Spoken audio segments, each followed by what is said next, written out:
Olá, meu irmão, minha irmã.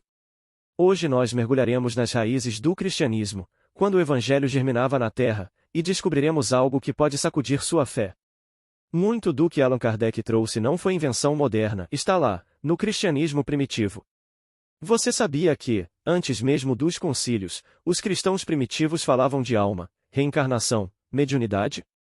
É uma herança surpreendente que ecoa até nos dias de hoje. No vídeo, Severino Celestino percorre os primeiros séculos da Igreja, mapeia essas antigas verdades e nos faz entender por que reafirmar essas bases hoje pode revolucionar nossa vida espiritual. Será você capaz de sentir essa conexão? De reconhecer que a doutrina espírita não é apenas contemporânea, mas resgata algo escondido nas páginas fundadoras do cristianismo? Assista comigo até o final. Se inscreva, comente suas dúvidas ou insights. E abra seu coração. Pode ser o momento de reencontrar um cristianismo mais autêntico, vivido e espiritualizado.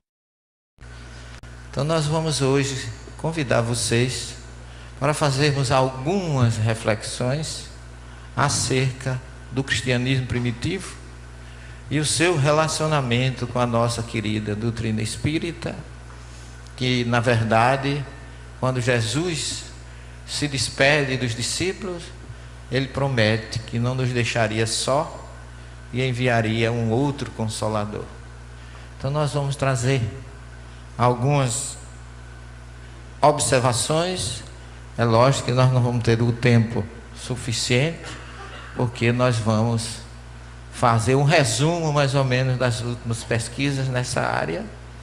Como professor de cristianismo primitivo, a gente tem algumas coisas a mais, mas vamos fazer apenas aquilo que for um resumo mais substancial para vocês. O cristianismo ainda é a religião monoteísta com mais adeptos no mundo. Queira ou não queira, mas ainda somos os maiores representantes de Jesus no planeta. Em todas as suas, logicamente, as suas divisões, né? Cristãos católicos, apostólicos romanos, espíritas, ortodoxos gregos, maronitas, coptas, russos, todos em torno do cristianismo. E somando tudo, nós passamos dos 2 bilhões de seguidores de Jesus. Isso é muito bom, porque é um homem maravilhoso que conseguiu dividir o tempo. Os nossos irmãos judeus, eles não aceitam Jesus como Messias, mas se submetem, sabendo que o ano judaico está no ano 5.785, eles são obrigados a colocar no cheque deles 2015, senão o banco não paga. Portanto, eles se submetem a seguir a era e o tempo dividido por Jesus. Então já é uma força, inclusive, que nós poderíamos dizer uma repercussão material da sua grande força espiritual. Não é isso? E ele com certeza é o maior representante dessa mensagem, dessa filosofia de amor. Jesus pregou o amor incondicional. Não só pregou, como começou a implantar esse amor incondicional com o seu exemplo. Nunca condenou o errado. Ele não aprovava o erro, mas sempre amparou o errado.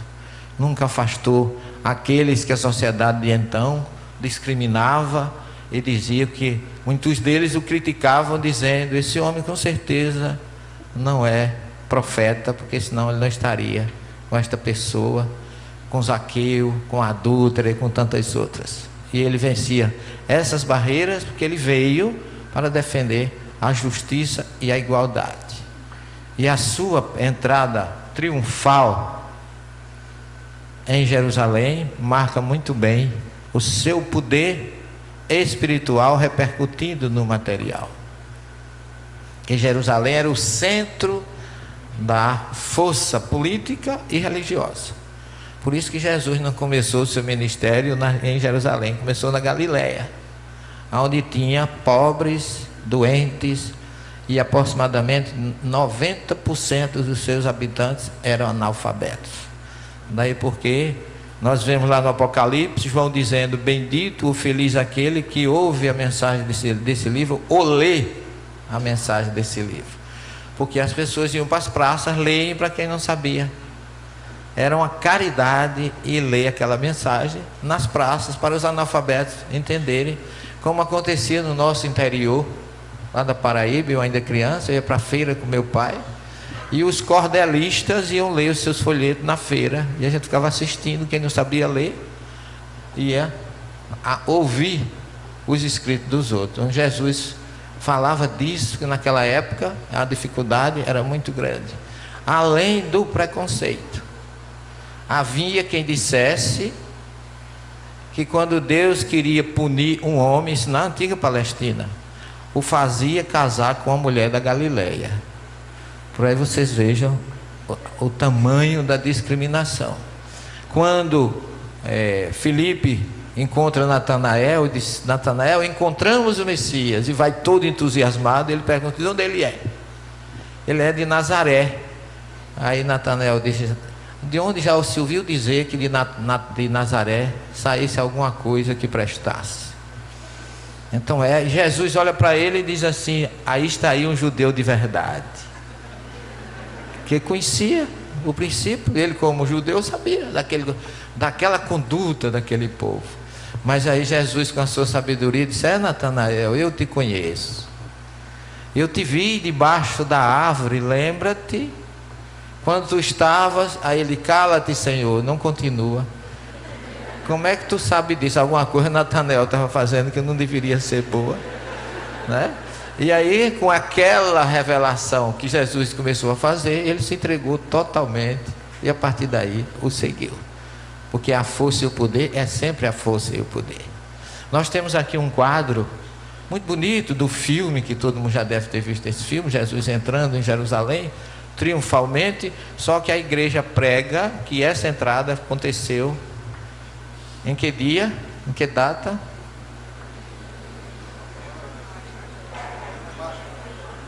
Antes da Páscoa, no domingo de Ramos, que é uma festa que diz que celebra-se uma semana antes da Páscoa. Jesus entrou no domingo, e a gente escuta muita gente dizer: o ser humano é muito volúvel, porque ovacionou Jesus no domingo e na quinta-feira já estava pedindo a sua crucificação. Já ouvimos até discursos teológicos sobre isso. Só que eu lamento dizer a vocês que não foi assim que aconteceu. Jesus não entrou uma semana antes. Essa é uma festa judaica que chama Festa dos Tabernáculos, ou Festa de Sucote, que é plural de Sucá em hebraico, que é barraca, que relembra a época em que os judeus viveram no deserto, sob o domínio e o comando de Moisés. Então, essa festa se celebra no mês de setembro e não em abril. Então Jesus não entrou uma semana antes, entrou 7 meses antes. Daí porque ele chamou a atenção, aí ele já estava querendo provocar o poderio romano, que Pilatos, ao ver entrar em Jerusalém ovacionado pelo povo, ele temeu Jesus como político e não como religioso. E a partir daí que começou a pesquisa de saber quem era aquele homem que tinha tanto poder sobre as massas. Roma era quem oprimia naquela época a Palestina, e eles estavam com medo que alguma coisa viesse, uma revolta contra o povo judeu. E foi aí que Jesus iniciou a sua volta, o término da sua missão. Só que ele ainda ficou em Jerusalém 7 meses e não 7 dias. Porque ele entrou em setembro, passou outubro, novembro, dezembro, janeiro, fevereiro, março. Foi crucificado na Páscoa de abril do ano 33. Ok? Então é o primeiro conceito novo que a gente traz para mudar, muitas vezes, né, aquilo que a gente tem como uma coisa corriqueira e comum. E eu que fui católico, imagina o choque, né? Por isso que hoje eu trago para vocês pedindo desculpa, porque a gente tem um chip aqui já instalado, que tem que arrumar o HD, o pendrive, tudo, para poder ir reorganizando a nossa cabeça para entender Jesus e os fatos como realmente aconteceram. Esse é o papel que nós temos feito já há 51 anos que eu comecei a estudar a Bíblia, comecei cedo, eu só tinha 3 anos, é porque, né? Vocês começam a fazer conta, aí eu tenho que dizer que eu fui precoce. Tá certo? Então nós estamos aqui uma passagem da última ceia. Então nós temos esse último encontro de Jesus maravilhoso. Aqui Jesus fez coisas importantíssimas na sua despedida. Ele realizou a Páscoa judaica, que tinha um princípio todo judaico, que logicamente ele alterou alguma coisa nessa Páscoa. A Páscoa dele foi, os discípulos disseram: Senhor, onde vamos celebrar a festa dos ázimos? O ázimo é o pão sem fermento, sem sal, sem açúcar, sem doce, sem caçarola, sem nada, porque só tem gosto, desculpa a expressão, de azulejo assado. Porque é realmente um pão sem fermento, para que o fermento simbolizasse algo que precisava de esperar e tinha que ser comido rápido, porque a qualquer hora eles poderiam sair do Egito. Essa é a simbologia. E a segunda é que aquela festa tem um ritual todo de pão, de vinho, de animais que tem que ser morto, a parte tem que ser inteira. E Jesus praticamente modificou muita coisa. A primeira coisa que ele fez foi lançar a mão de uma toalha e uma bacia com água e foi lavar os pés dos discípulos. E todos ficaram surpresos, e ele diz: eu faço isso para que vocês façam uns aos outros, porque quem quiser ser o maior, seja o servidor de todos. Então Jesus nos ensina a servir, a ser humilde, e isso é um princípio que está na nossa querida doutrina, que a primeira coisa que a gente tem que fazer quando se torna espírita é a reforma interior. O espiritismo mexe muito conosco. Eu ainda neófito na doutrina, eu fui assistir a palestra do meu amigo Marcel Mariano, lá da Bahia, e ele disse assim: o espiritismo é uma doutrina perturbadora. Eu digo, está obsediado, porque quando a gente começa, a gente acha que tudo é obsessão, não é? Aí ele disse: eu vou explicar, porque algumas palavras de choque assim mexem muito.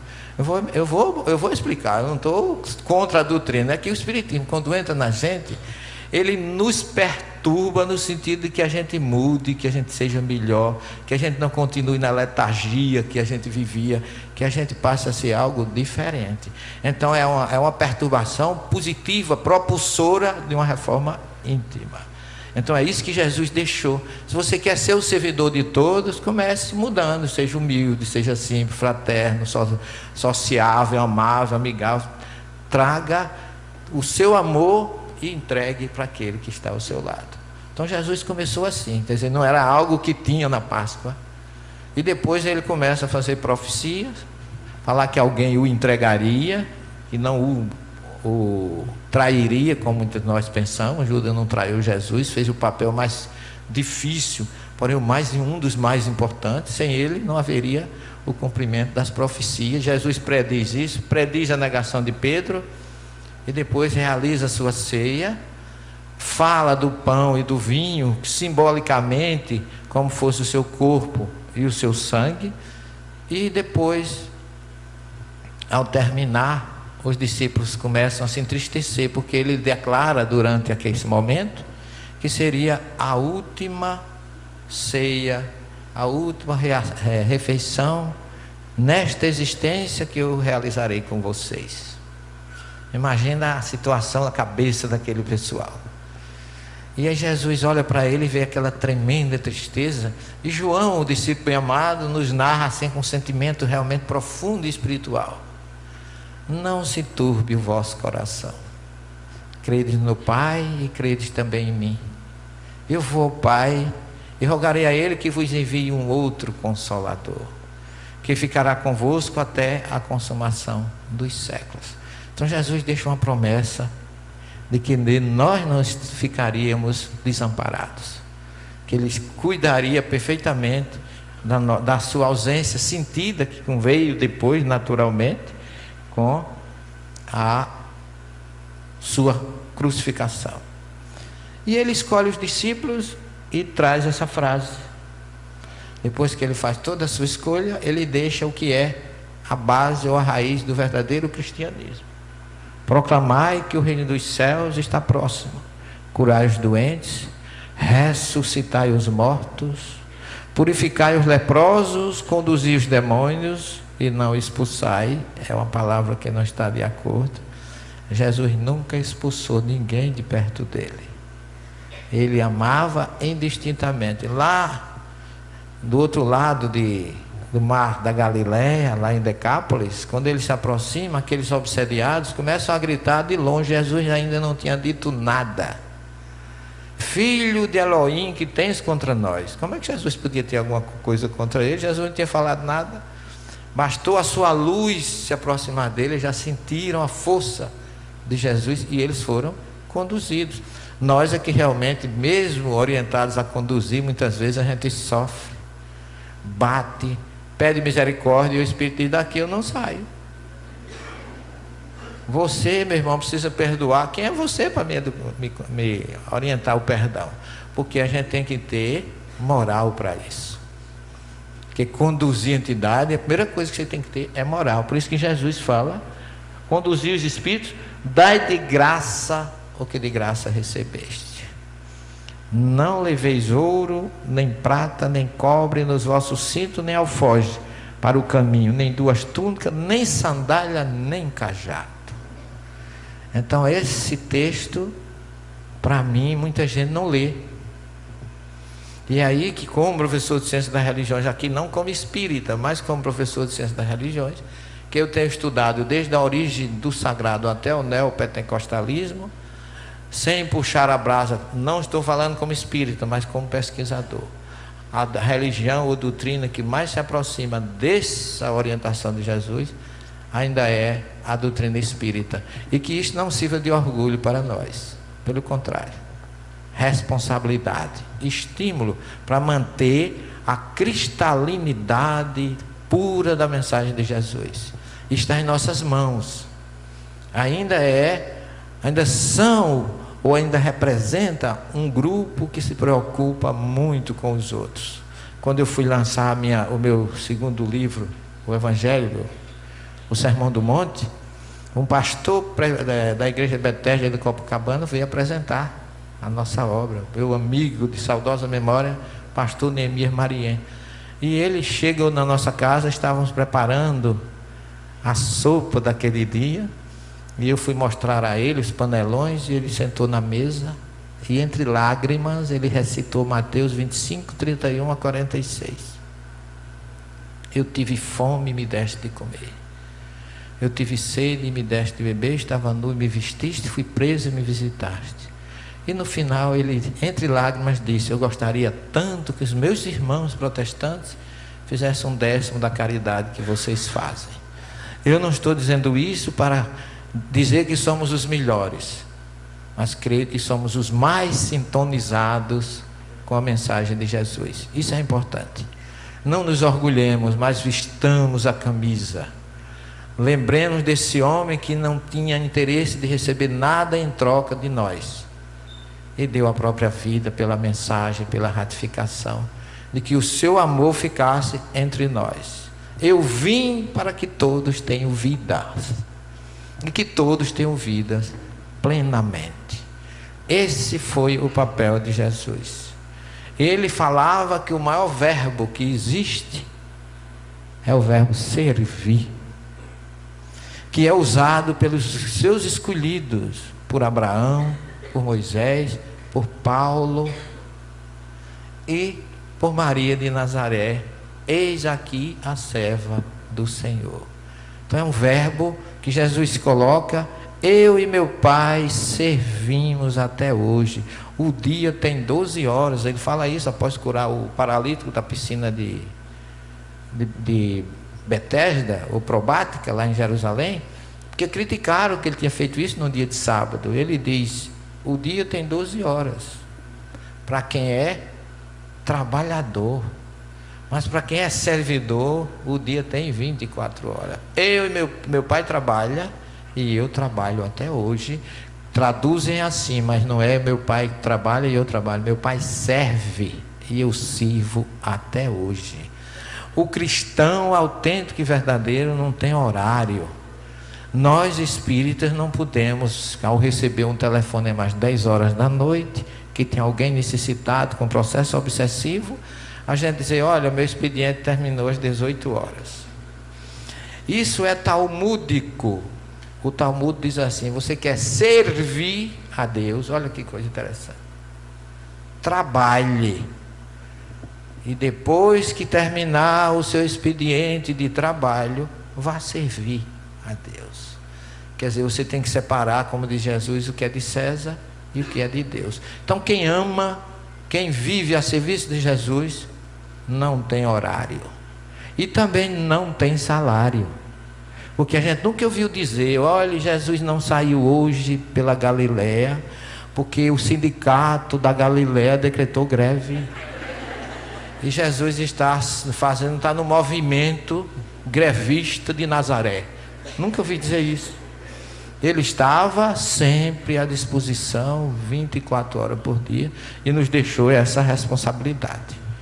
Então o cristianismo, na verdade, representa a história dele, uma música que a gente executa, mas a partitura está perdida, porque o texto original não se conhece. Jesus falava hebraico e os evangelhos todos foram executados em grego. Daí a nossa dificuldade, e que dá, principalmente a minha, que tenho trabalhado muito em cima disso, para buscar a originalidade daquilo que Jesus disse, porque tem muita gente dizendo aqui que Jesus disse ou fez alguma coisa que ele nunca disse nem nunca fez, lamentavelmente. Então, segundo um professor da Universidade Hebraica de Israel, David Floss, está aqui o nome dele, ele diz que o cristianismo surgiu entre os judeus, foi um dia parte do judaísmo. Se a gente desejar analisar as origens do cristianismo, temos que estudar judaísmo antigo. E como são evidentes as raízes judaicas do cristianismo, temos a obrigação de incluir estudos judaicos na pesquisa das origens cristãs. É isso que eu tenho feito, meus irmãos. Eu sou professor de judaísmo e de cristianismo. Jesus nasceu judeu, viveu judeu e morreu judeu. Nunca pregou para um brasileiro, lamentavelmente. Seria muito bom, mas ele pregou para galileus, pessoas de Decápolis, de Além Jordão, de Jerusalém. Para nós, naquela época, aqui só tinha os nossos amigos índios, né? A mensagem não ia chegar aqui tão fácil, mas chegou depois, porque Jesus também era um homem que tinha uma psicologia muito forte. Ele não tinha rádio, não tinha televisão, não tinha jornal, não tinha mídia, não tinha internet, não tinha o WhatsApp, Facebook, Carabook, Facebook, nada disso tinha.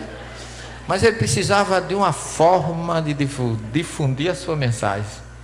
O que é que ele fazia? Ele fazia um feito, curava um doente, fazia algo diferente, chamava uma mulher e dizia, não conte para ninguém o que você viu. E graças a isso nós estamos com a mensagem aí, né, pessoal? Nada pessoal contra as meninas, vou logo dizendo, viu? Que eu estou casado, minha mulher está aqui, né? E qualquer coisa eu vou dormir na casa do Jolie, do cachorro, né? Então tem que ser suave, mas essa é uma verdade que a gente sabe, né? Vocês vão ver os fatos daqui para frente, né? Que vai aparecer mais comprovação do que eu estou dizendo, né? Então, na verdade, um crescente número de eruditos reconhece que o estudo do Novo Testamento e do cristianismo primitivo, sem um conhecimento íntimo das fontes judaicas, leva a resultados fragmentários ou incorretos. Esse homem tem uma obra chamada Raízes Judaicas do Cristianismo, em 3 volumes. Então ele tem muita coisa, é um judeu oriental e é um pesquisador do cristianismo. Então o que ele fala é muito forte. Basta você entender quando Jesus diz assim, dentre os filhos de mulher, ninguém mais do que João, é porque ele está falando que quem dá a descendência no judaísmo não é o homem, é a mulher. Ele está falando que João é um judeu. Entre os judeus ninguém foi maior do que João. É isso que Jesus quer dizer. Se você não conhece o judaísmo, o meu amigo Gad e Azaria, que nós traduzimos o Gênesis juntos, a esposa dele é cearense, ele é judeu, nenhum dos filhos dele é judeu, porque a mulher não é judia. Agora a mulher judia pode casar com um paraense sem medo que o filho é judeu. Pode, porque a mulher é quem dá a nacionalidade. Então são questões que a gente conhecendo fica mais fácil de entender. Após a crucificação de Jesus, surge entre os discípulos uma grande tristeza, né? O ídolo foi embora. E agora? O que vamos fazer? Perdemos o nosso mestre, o nosso líder, e para resolver esse problema, Jesus começa a aparecer, para dizer que o corpo dele morreu, mas ele estava vivo. Primeiro que ele aparece, quem é? Maria de Madalena. Lembrando a vocês que Madalena não é um nome, é um local, é uma região chamada Migdal, que foi traduzido como Madalena. E Migdal era uma cidade que tinha uma cidade desenvolvida, com muita pesca, onde havia muito dinheiro, e onde tem dinheiro tem muita prostituição, muita promiscuidade, etc, etc. E as mulheres de Migdal criaram fama de que não eram mulheres direitas. E aí quando se fala em Madalena, parece que só foi uma que era errada. Todas as mulheres da cidade ganharam essa fama.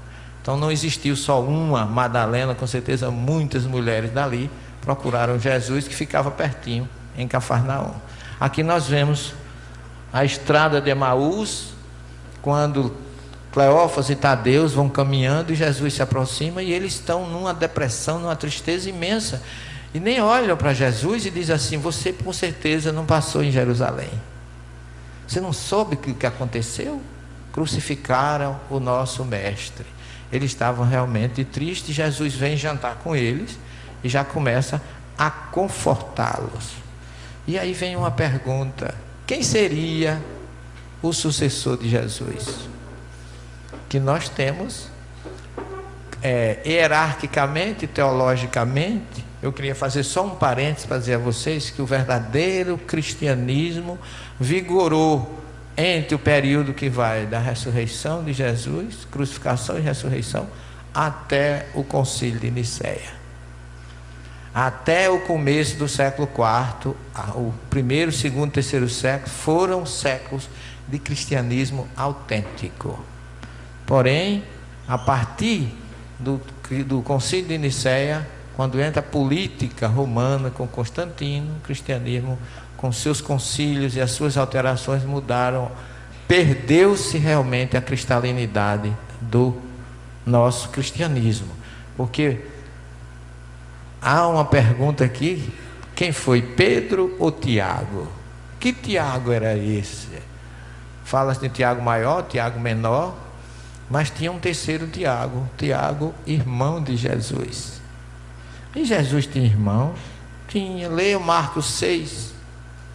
Quando ele chega, Jesus está pregando, chegam as pessoas dizem: olha, tua mãe e teus irmãos estão aí, naquele famoso episódio. E com a pregação de Jesus, as pessoas dizem: mas quem é essa pessoa?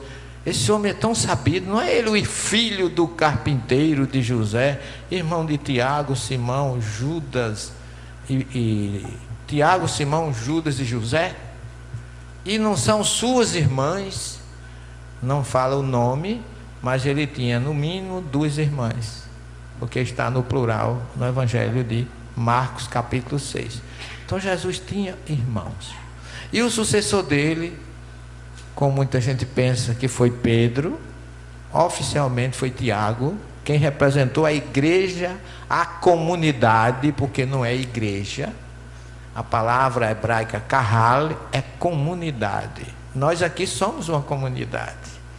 Existe um salmo que diz assim: Rinei matou vilmanai shevet achim gam yachad, que significa: como é bom e agradável irmãos sentados juntos e unidos. Isso constitui uma comunidade, porque nós poderíamos estar aqui sentados e a metade está virado para lá, outros falando do jogo do Remo que vai ter hoje, não é? E não está concentrado no mesmo objetivo. Não seríamos uma comunidade. A comunidade é quando há exatamente essa harmonia, essa união. Ficou entendido isso aí?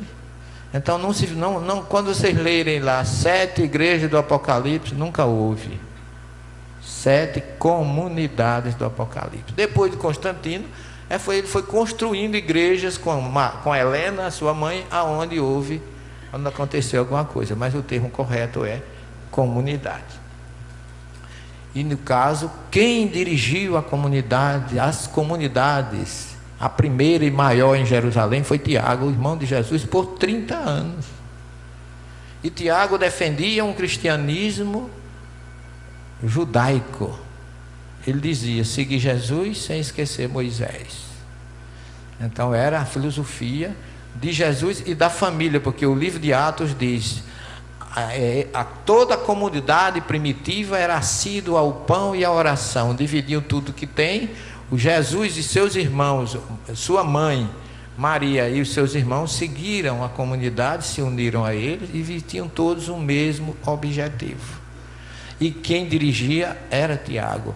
Na carta de Paulo aos Gálatas, Paulo fala que Tiago foi uma das colunas da igreja em Jerusalém. Pedro foi para Antioquia e lá ele começou com Paulo, com Barnabé, uma nova comunidade na Ásia Menor, que foi a comunidade de Paulo. E depois vem a de João, que inclui a Ásia Menor e Grécia.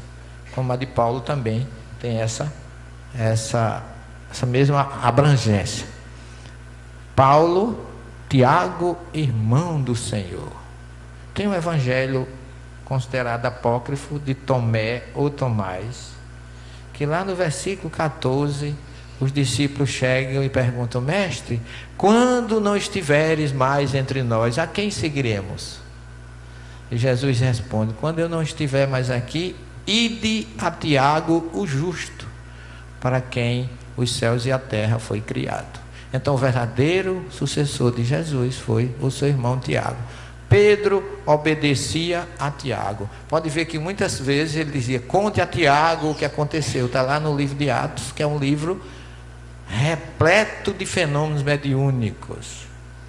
Nós espíritas não conhecemos suficientemente a importância desse livro. Por isso que, como se trata de um cristianismo implantado naqueles primeiros sucessores de Jesus, que foram os considerados também de era apostólica. Por que era apostólica? Porque a era daqueles enviados de Jesus. Porque a gente confunde muito discípulo com apóstolo, não é isso? O discípulo é o que aprende com o mestre. Foram aqueles 12 escolhidos por Jesus, foram discípulos. E o apóstolo é aquele que foi enviado para a missão. E aí a gente pode ver que há uma nítida separação. Judas não foi apóstolo, porque não teve tempo. A missão dele foi só entregar Jesus. Depois o remorso o tira na vida física. Mas os outros continuaram. Eis que vos envio como ovelha entre lobos. O verbo hebraico sholer é enviar, que tem um milagre ou um feito de Jesus narrado na piscina de Siloé. Se lembra? Iracema, Dona Cléia esteve lá. Que Jesus curou um cego. Chega um cego de nascença, aquela famosa pergunta: ele, os seus pais que erraram, etc. E Jesus põe saliva com lodo, mistura e põe nos olhos dele: vai te lavar. E como ele disse vai, ele enviou. Cholea. Então por isso que piscina do enviado, ou piscina de Siloé. Então todos os apóstolos foram enviados. Paulo não foi discípulo de Jesus, foi escolhido depois. Como ele não foi discípulo, é conhecido como o apóstolo Paulo. Está claro isso aí didaticamente? E nós o que somos? Não fiquem tristes, eu tenho uma boa notícia para vocês. Todos nós somos enviados, porque fomos convocados pelo Espírito da Verdade, através da revelação kardeciana, para sermos enviados de Jesus. Então, somos apóstolos. Nós somos frutos daquela escolha do Pentecostes. Porque quando Jesus começa a aparecer, depois de 40 dias, ele aparece a última vez, é visto alçando o voo aos céus, e depois ele volta na festa do Shavuot, em hebraico. Shavua é semana, e na festa 7 semanas depois da Páscoa, 49 dias, é uma festa judaica chamada festa do Shavuot. E ele volta, e os gregos chamaram essa festa de Pentecostes. 50 dias, mas são na verdade 49 dias no judaísmo. Não importa, 40 ou 50, muito bem. Ocorreu um fenômeno maravilhoso nessa festa, que já tinha acontecido lá no livro dos Números, e que já tinha acontecido lá, prometido por Joel no capítulo 3 do seu livro, lá uns 700 anos antes de Jesus. Eu ouvi uma voz que me dizia: depois disto derramarei do meu espírito sobre todo o ser vivo. Vossos filhos e vossas filhas profetizarão, vossos jovens terão visões, vossos anciões terão sonhos, e eu derramarei também do meu espírito sobre os trabalhadores, sobre os servos. Ovedim em hebraico. Então, houve uma promessa lá por Joel, e agora chega em Atos 2. Estão reunidos aonde Jesus lavou os pés, fez a ceia, prometeu o Consolador, e uma luz, segundo ele, um vento, um barulho, houve um efeito físico, e uma luz em forma de fogo, dizem ele, porque ele não conhecia uma luz fluorescente, conhecia o fogo, em forma de língua de fogo, desceu sobre todos eles. Portanto, o Espírito de Jesus volta agora para despertá-los. E a partir daí a mudança foi total, porque aquele Pedro que tinha negado, aqueles que tinham fugido, se reuniram e começaram a pregar o Jesus vivo como o Cristo de Deus. Um detalhe: todos eles deram a própria vida por Jesus. Seguir Jesus, meus irmãos, não é privilégio. Lembrem do nosso querido Chico, como ele tinha dificuldades físicas, quase cego, infartado, com hérnia. E as pessoas perguntavam a ele, aqui que é um testemunho maravilhoso. Eu vi um repórter perguntar: Chico, que pena, o senhor está tão doente, não é? O que é que o senhor tem de mensagem para dizer para os seus irmãos seguidores da doutrina? A resposta dele foi: digam aos meus irmãos que eu estou muito bem. Quem não vai lá essas coisas é o meu corpo, mas o meu espírito está ótimo. Olha que coisa interessante. Ele fez um discurso no Abacateiro, que ele dizia assim: eu tenho um amigo que já foi mais amigo do que é hoje, porque hoje eu quero vir trabalhar, ele quer ficar numa cadeira de balanço. Eu quero vir para o centro, ele quer ficar na cama. Eu quero levantar cedo, ele fica puxando minha perna para eu não me levantar. Aí chega uma hora que eu digo: olha, querido, se você vai, não vai, problema seu, eu vou assim mesmo, com você ou sem você. E aí ele se levanta e vem comigo, que esse amigo é meu corpo. A gente tem que entender que quem trabalha, quem serve a Jesus, tem que estar sempre pronto. Dificuldades existirão. Um homem como Saulo de Tarso, fariseu, ortodoxo, doutor da lei, orgulhoso por ser discípulo de Gamaliel, neto de Hilel, né? Aquele homem enraivado, enraivecido pelos seguidores de Jesus, ele vai a Damasco para prender, matar todos aqueles que dissessem que Jesus era o Cristo, depois de ter apedrejado o primeiro mártir do cristianismo, que foi Estevão. E aquele homem, ao cair do cavalo, ele escuta a voz: Saul, Saul, Saul, que Saul era o nome do primeiro rei de Israel, da tribo de Benjamim, da qual Paulo era oriundo. Daí o seu nome, seus pais deram o nome da tribo a que ele pertencia, o primeiro rei de Israel, Saul. E ele parar, refletir: quem és tu, Senhor? Eu sou Jesus, a quem tu persegues. E a pergunta de Saulo é fantástica. Ali o homem racional funcionou mais uma vez. Senhor, o que queres que eu faça? E eu fico perguntando, nós oramos todos os dias.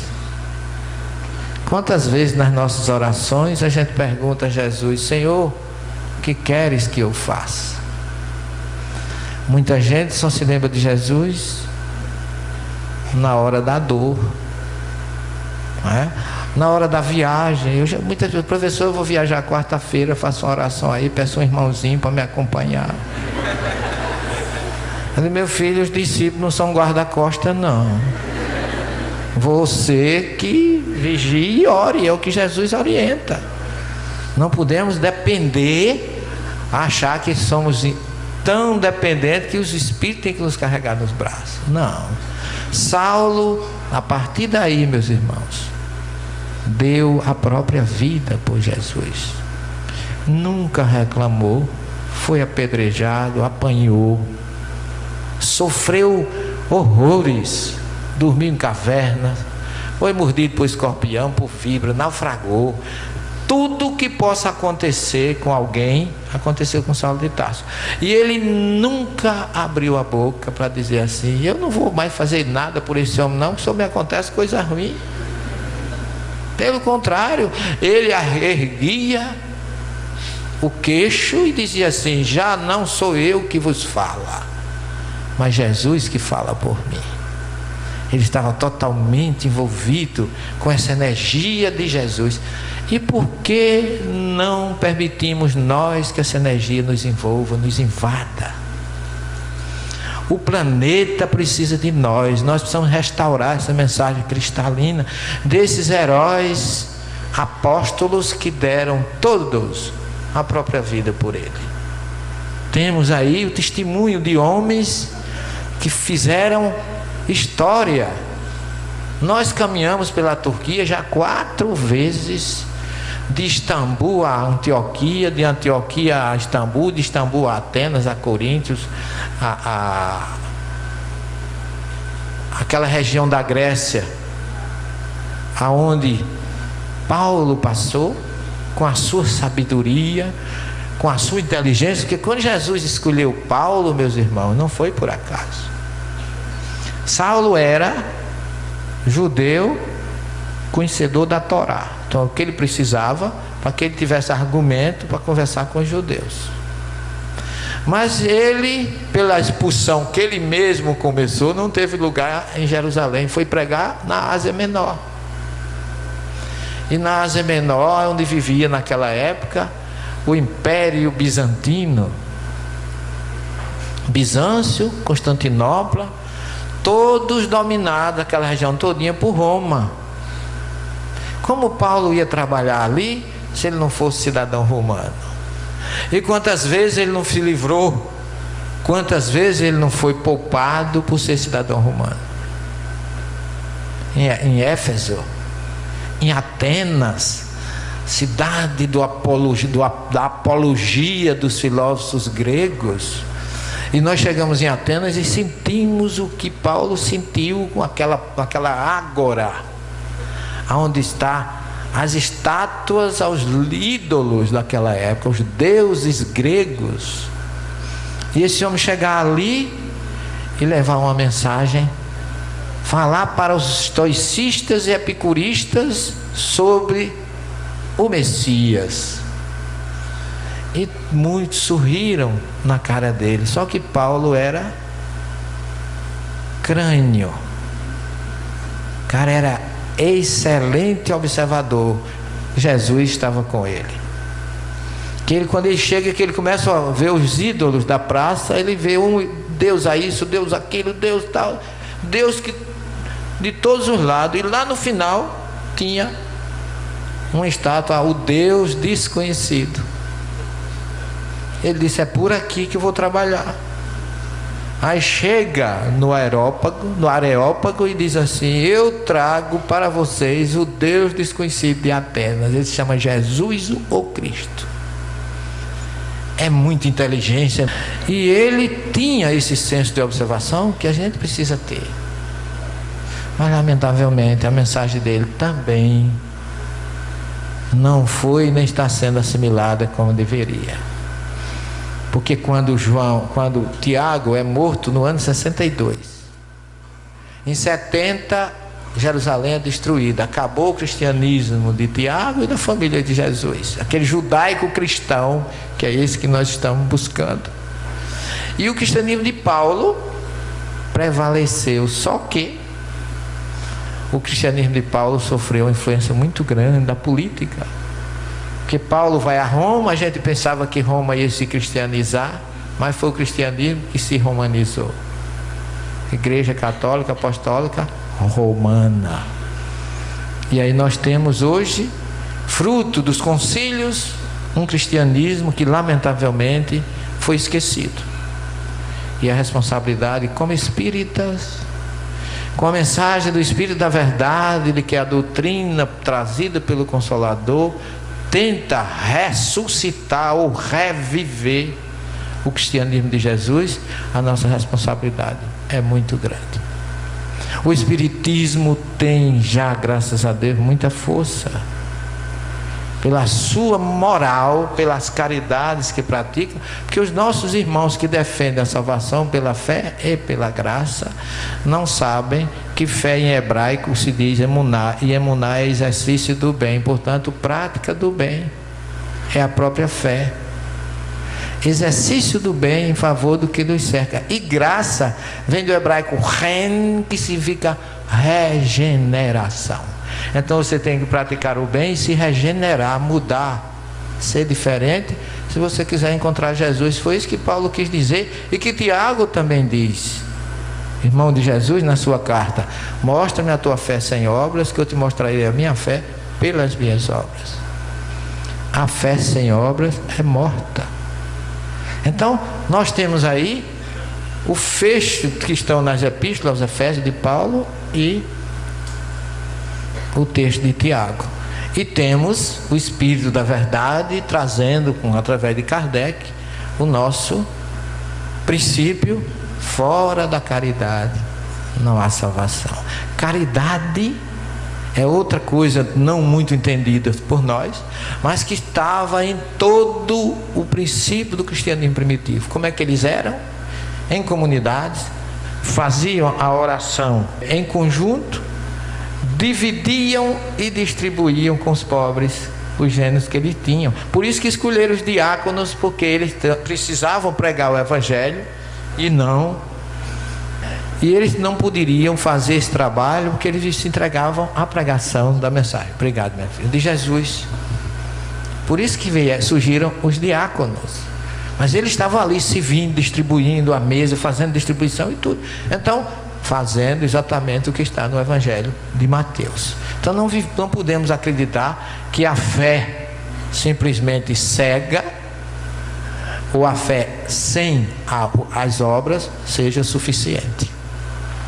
Então, por isso que a doutrina fala reforma interior, mortalidade da alma, fora da caridade. Porque Paulo era judeu, volta a história que falava, e o judeu sabe que caridade não é o que a gente pensa que é. Porque a palavra tzedaká em hebraico vem de tzedek, tzedek é justiça. Para o judeu fazer caridade, como Jesus cita lá, seguindo o Talmud: não dê as costas o que te pede, não negue o que te pede emprestado, dá de comer a quem tem fome, beber a quem tem sede. Isso é bíblico e é judaico, porque o judeu ele dá esmola, e eu presenciei isso em Jerusalém. Ele dá esmola, o pedinte judeu, ele vem todo pronto, ele põe cachecol, bengala nova, sapato novo, roupa nova, para buscar um direito que ele tem. A gente vê no muro os homens orando e eles batendo. Imagina, a gente está orando, um cara catucando atrás dele. Rapaz, deixa eu orar. Não, o pedinte sabe que ele tem direito de receber, porque ele não tem. Então o judeu dá a esmola e diz assim: Todá Rabá, muito obrigado. E eu junto perguntei: ô gente, a gente aqui, né? O cara já vem com a roupa rasgada, o desodorante vencido, trazendo aquele aspecto de sofredor, para sentimentalizar a gente pela miséria. Aí a gente dá e fica esperando que o cara diga: Deus lhe abençoe, isso é tão bonzinho. Não é assim o nosso sistema. E lá não, ele deu e agradeceu. Eu digo: gente, tu dá e tu que agradece? Ele disse: porque dar esmola é um mandamento da Torá, e eu só posso realizar se ele existir. Então ele está me permitindo que eu realize um mandamento diante de Deus. Aí eu disse: que bela caridade. Ele disse: não é caridade, é justiça, porque Deus dá indistintamente para todo mundo. Jesus diz no Sermão do Monte: sede perfeito como perfeito é vosso Pai Celestial, que faz o sol brilhar sobre os bons e os ruins, e a chuva cair sobre justos e injustos. Então Deus é justiça.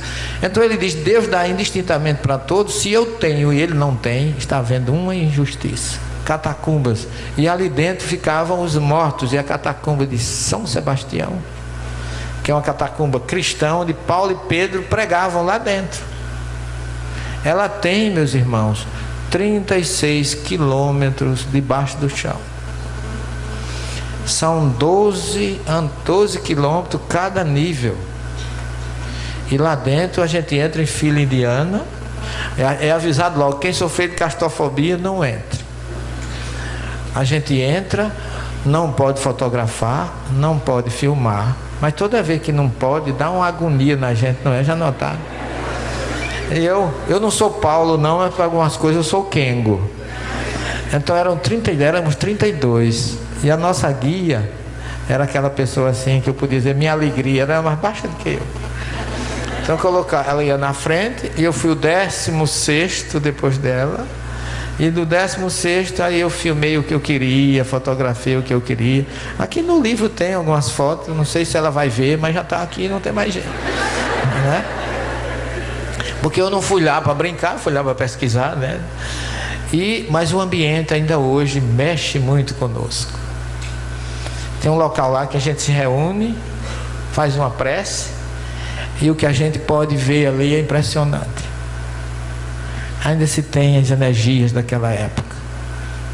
Mãos dadas, fizemos uma oração com o grupo, num espaço que tem, onde tem um quadro que tem um peixe e o pão, que é o verdadeiro símbolo do cristianismo. A cruz foi um símbolo criado por Constantino, não é o símbolo do cristianismo.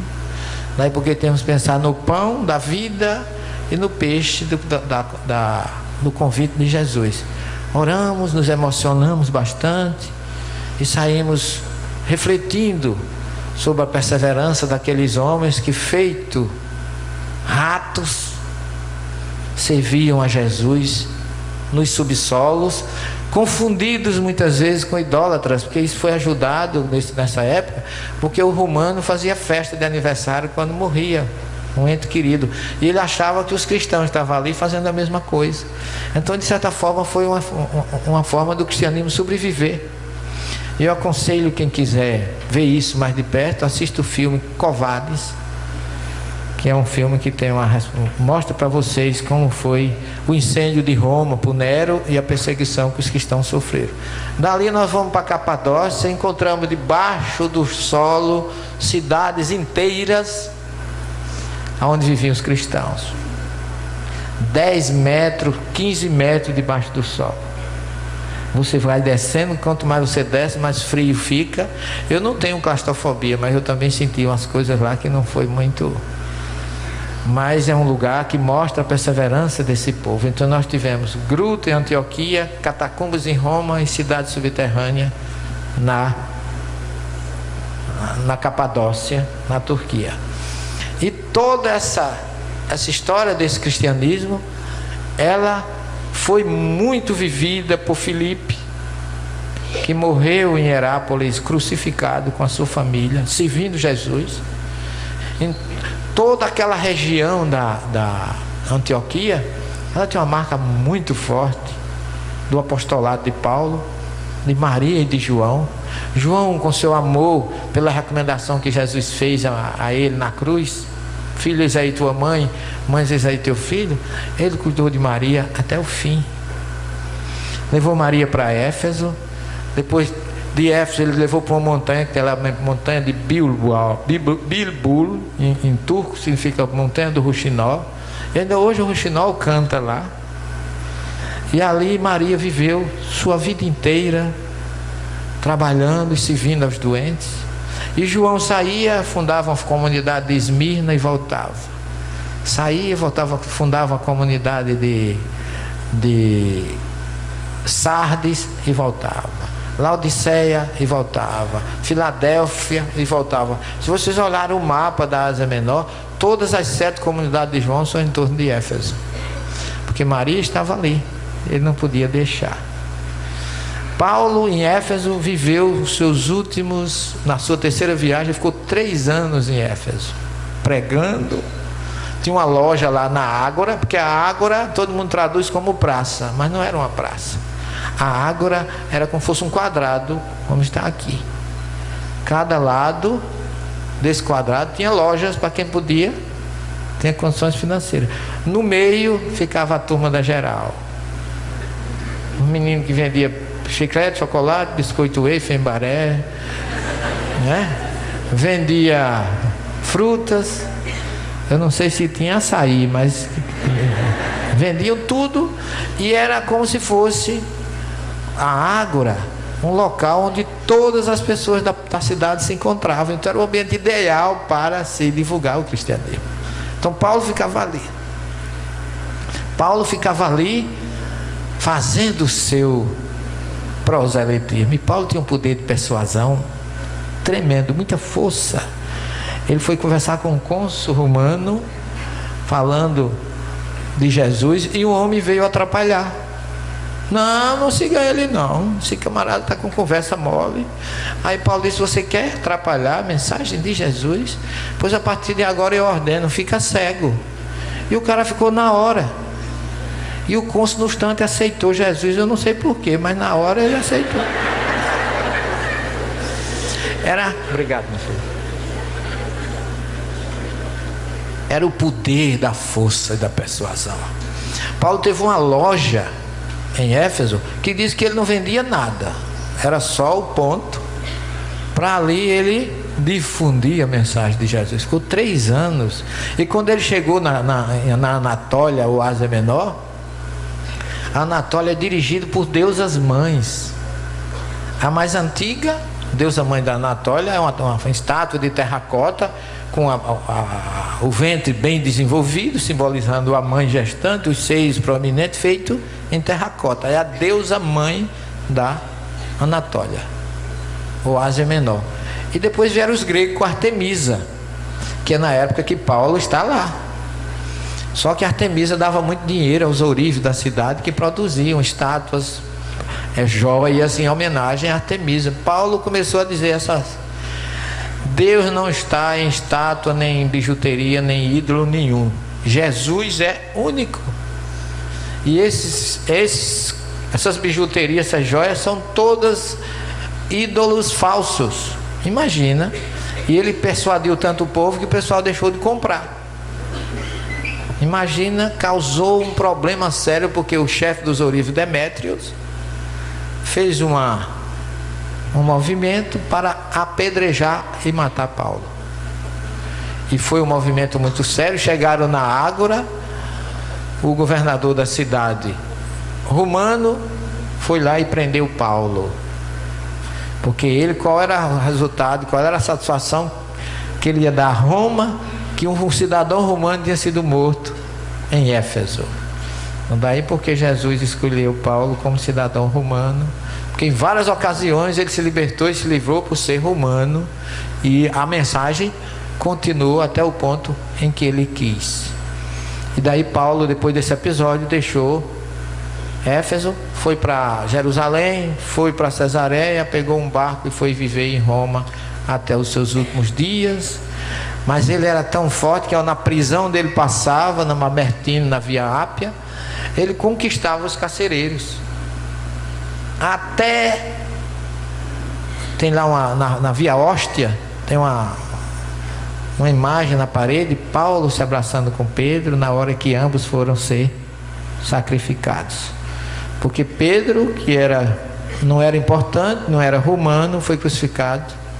E ele disse: eu não sou digno de ser crucificado como meu mestre. Foi crucificado de cabeça para baixo.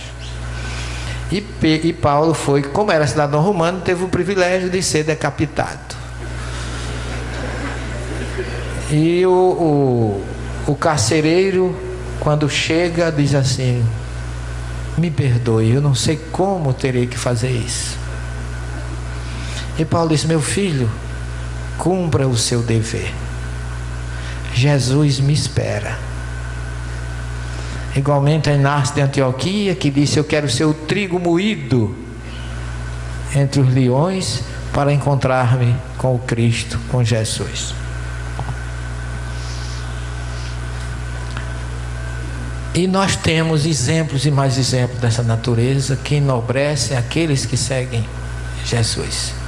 Esses homens foram fantásticos. Mas eu queria falar um pouquinho de uma mulher chamada Miriam de Nazaré, escolhida por Jesus, por Deus, para ser a mãe de Jesus. João leva Maria para Éfeso e ela fica lá nas suas atividades, atendendo pobres, doentes, aleijados, coxos, famintos, incansavelmente, lá na montanha, anonimamente, protegida por João, mas as filas dos necessitados eram imensas.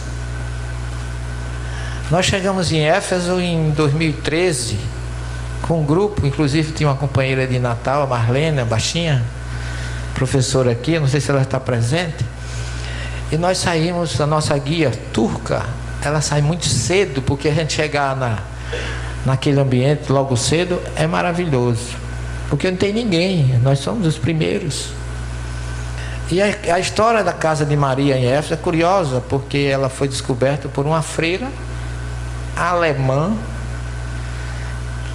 Lá na Alemanha, ela conseguiu, como médium de efeito físico, inclusive com estigmas nas mãos, ela conseguiu descrever com precisão o local aonde Maria viveu, aonde desencarnou, aonde fez todo o seu trabalho, identificando na montanha de Bibu. Se fosse uma médium espírita, imagina se alguém ia dar atenção. Mas uma freira Ana Catarina Emmerich, alemã, que descreveu com precisão e enviou o bispo de Esmirna, e o bispo não acreditou, mesmo como bispo vindo de uma freira, ele não acreditou. Mas ela descrevia: a casa fica numa montanha, lá de frente para o mar Egeu, tem uma fonte mais abaixo que identifica, ali está a casa da Virgem. Eu vejo. E hoje, quando você chega lá, a primeira coisa que você encontra na entrada é a fotografia dessa freira, um memorial a ela, porque o bispo não acreditou, mas um padre da região reuniu um grupo e foi à montanha.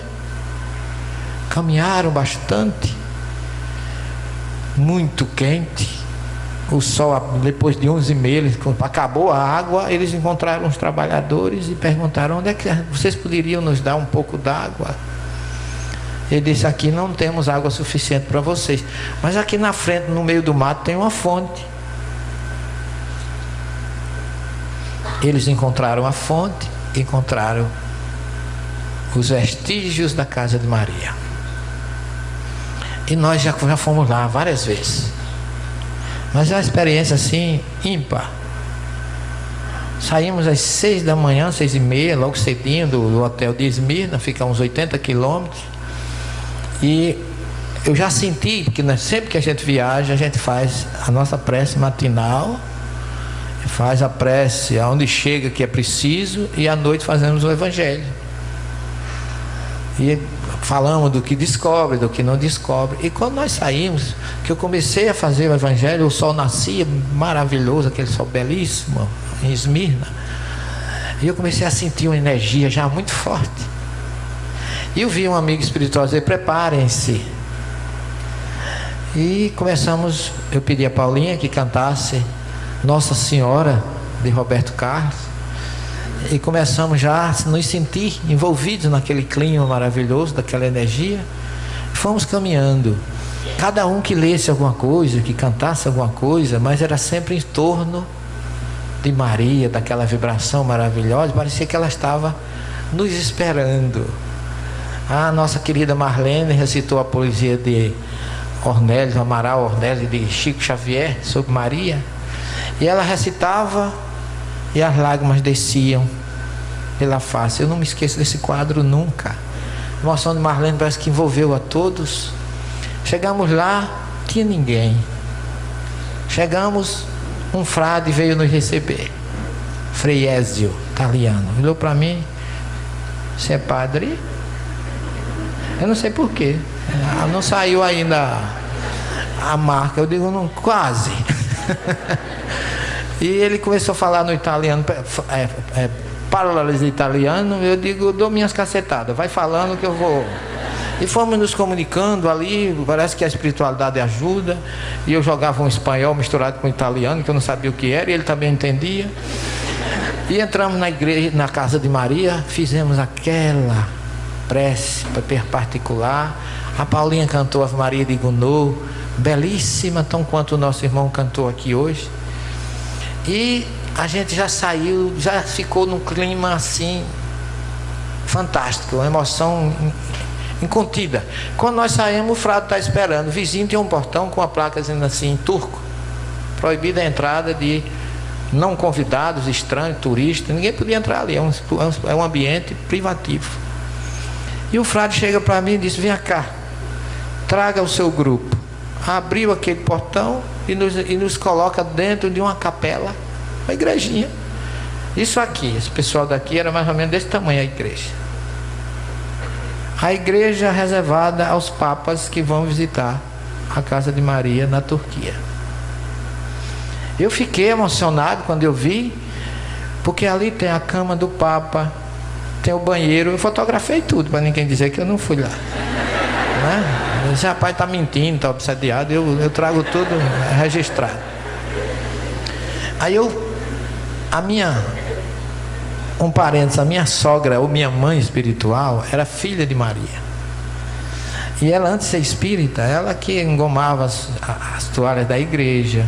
Ela tinha uma fita de filha de Maria. Então ela era tão ligada a Maria que ela desencarnou espírita, fundou a casa que eu dirijo hoje, o Núcleo de Estudos Espírita Bom Samaritano. Mas ela nunca deixou de rezar o mês de Maria, mês de maio, ela fazia questão. E quando eu entrei no ambiente, eu me lembrei muito dela. Eu não sei, provavelmente ela deveria estar por aí. Eu disse: Frei Ezio, o senhor poderia nos dar uma bênção? Aí ele disse: pois não. Foi lá, colocou a estola, abriu o sacrário. E eu fui seminarista, né? Ajudei muito. No seminário, toda quinta-feira a gente tinha a bênção do Santíssimo. Aquela coisa assim muito ligada, né? Em latim, tanto ergo, com sacramento, veneremos, xeruíde, era... E ele chegou e disse: venha, me chamou para ajudá-lo, porque o Santíssimo só abre e fecha com 2. Aí ele me chamou, eu disse: sim, senhor, agora eu vou me lembrar dos velhos tempos que não voltam mais. Mas foi. Ele abriu o sacrário, tirou o ostensório, com aquela hóstia grande, e começou a orar. Aí olhou para mim e disse assim: cante alguma coisa. Ora, quando a gente fazia a bênção do Santíssimo lá no seminário, nós cantávamos o hino que é conhecido na igreja, o hino do Divino Espírito Santo. Eu comecei baixinho, acanhado, assim. Aí comecei: a nós descer divina luz. Quando eu comecei a cantar, o grupo continuou. E daqui a pouco estava todo mundo envolvido numa energia fantástica, todo mundo emocionado. Terminado, ele dá a bênção a todo mundo, fechamos juntos o sacrário. Ele disse: alguém quer banho? Banho em italiano é banheiro. Aí fomos ao banheiro do Papa. Já teve ali Bento XVI, João Paulo II, Paulo VI e Francisco. Todo mundo já teve. E eu. E fizemos uma fotografia. Eu, minha esposa, um casal do Rio de Janeiro com a bandeira do Brasil, e o Frei Ezio, meu colega, da minha altura, minha alegria. E quando eu estou tirando a fotografia, gente, aí sabe aquele estalo que vem assim? Eu olhei para a montanha, estava na montanha. Eu olhei e vi lá no horizonte o mar Egeu. Aí me vem na mente o capítulo 30 do Boa Nova, onde Humberto de Campos narra através da magnífica pena de Chico Xavier que a casa de Maria, dela se avistava o mar Egeu. Aí eu fiquei ali parado, como se estivesse anestesiado, observando à distância a maravilha daquele quadro que eu só tinha ouvido falar por Humberto de Campos. E ali eu fiquei e me lembrei que Humberto de Campos narra que Maria acabara de atender aquele dia doentes, aleijados, famintos, tinha dado cesta a um, refeições a outro. E Humberto de Campos diz: as estrelas começavam a salpicar os céus do mar Egeu. E Maria refletia: meu Deus, quanto sofrimento, quanta dor desses peregrinos que nos procura. Ajudai-me a continuar essa tarefa em teu nome, Deus. Quando ela está nessa reflexão, uma voz, mais um peregrino chega. Ela diz assim: mulher, eu cheguei. Ela escuta aquela voz: seja bem-vindo. Mas aí, como mãe, ela começa a refletir: eu conheço essa voz. Essa voz não me é estranha, essa voz é familiar. E o peregrino circula Maria, oferece nas duas mãos, e ela enxerga as marcas dos cravos. Ajoelha-se, pega aquelas mãos e diz: meu filho, é você? O que fizeram com você? Ajoelha-se, beija dos pés, vê a marca dos cravos, olha para o alto, vê o peito, a marca da lança do soldado romano, e ele diz: sou eu, minha mãe, sou eu vim lhe buscar, eu vim conduzi-la para o reino das bem-aventuranças, reservado àqueles que fizeram vontade do meu Pai. Tu és bem-vinda. Envolve Maria nos seus braços e a conduz para o reino das bem-aventuranças. No dia seguinte, um mensageiro vai a Éfeso e a comunica a João que Maria falecera. Ele leva o corpo, coloca numa gruta, fecha com galhos de mato e lá fica. Quando eu saí dali, eu estava realmente emocionado. Entrei no ônibus e fiquei observando. O ônibus descia a montanha de Bilbao e o rouxinol começou a cantar. Parecia que eu estava recebendo o aviso de que éramos bem-vindos à montanha de Maria. Lá de cima eu pude ver as ruínas de Éfeso de um lado e a nova cidade de Selçuk do outro. E guardamos essas lembranças nos nossos corações com muitas marcas profundas por onde eu tenho passado. Nós temos, eu particularmente tenho uma busca incansável por Maria, por Jesus, por esses dois grandes espíritos, poderíamos dizer os maiores, que pisaram o nosso planeta, numa missão dignificante, sempre de servir. Nós espíritas com mais propriedade sintonizamos com tudo isso pelo respeito que temos aos espíritos iluminados que nos têm trazido tantas concitações de amor, de misericórdia e de servidão. Não me canso de viajar, de chamar as pessoas para o encontro de Jesus. Eu agradeço todos os instantes a esposa que Ele me deu, os filhos que Ele me deu e a oportunidade que Ele me deu desde que tive em Cafarnaum, dia 25 de setembro de 2000, onde eu recebi a revelação de que eu estou atrasado há quase 2000 anos. Mas um espírito amigo me falava: nunca é tarde para recomeçar. Imbuídos e fortificados nessa informação, o que eu posso dizer a vocês é que alegremo-nos. Jesus nos espera. Muita paz a todos. Chegamos a um limiar sagrado.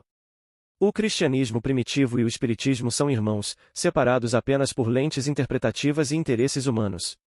Aceitar isso é abraçar uma fé conscienciosa, que caminha de mãos dadas com a razão, com a ciência e com o coração desperto. Nesse exato momento, você está convidado a retomar essa tradição viva. A de um cristão que não teme as sombras, que olha para a eternidade, que compreende que encarnações são oportunidades de crescimento e que a mediunidade é um dom a ser usado com responsabilidade e amor. Hoje, saia daqui com essa frase. O passado espiritual ilumina o presente e o espiritismo reaviva o cristianismo original que evolui e liberta. Aplique isso. Leia trechos dos evangelhos com nova percepção. Busque a mediunidade como caminho de autoaperfeiçoamento. Abra-se para o contínuo recomeçar da alma.